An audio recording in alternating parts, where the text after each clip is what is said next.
Unexcused school absences could land parents in the Show Me state in jail. Last week, the Missouri Supreme Court upheld the sentences for two parents challenging the punishment.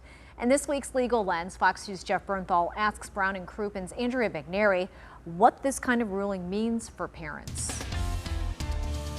Andrea, a lot of parents wanting to know more about this story, hearing about these two parents from Lebanon, Missouri, given sentences that included jail time for their kids not being in school. Yes, very interesting cases. Both parents' children had unexcused absences, at least 7 within a defined period of time. One served jail in the county jail, one received probation, but it shows that there can be very stiff penalties associated if a parent or guardian does not make sure that their children go to school on a regular basis. So I guess what type of cases are we talking about where a parent could find themselves in legal jeopardy here? So the Missouri truancy statute doesn't really define what regular attendance is.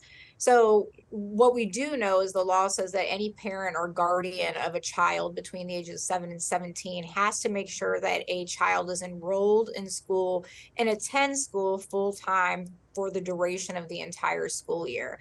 So what you're really going to be looking for is the difference between excused absences versus unexcused absences. And I guess in terms of absences that are okay, that would not end up leading to jail time for a parent, what are we talking about? So no real need to panic in that there are still excused absences, and the court would allow things such as physical disability that kept a child from going to school or sickness. Those would be excused absences and presumably no penalty associated. In addition, each school district has its own policies and procedures for what is an excused absence and what isn't.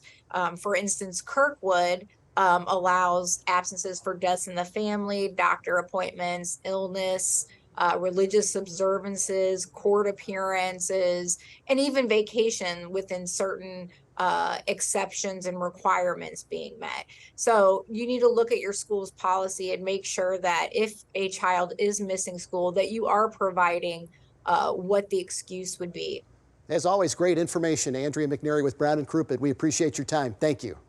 You're very welcome. Jeff Bernthal, Fox 2 News. And remember, you can catch the Legal Lens on Fox 2 every Wednesday at 6 p.m.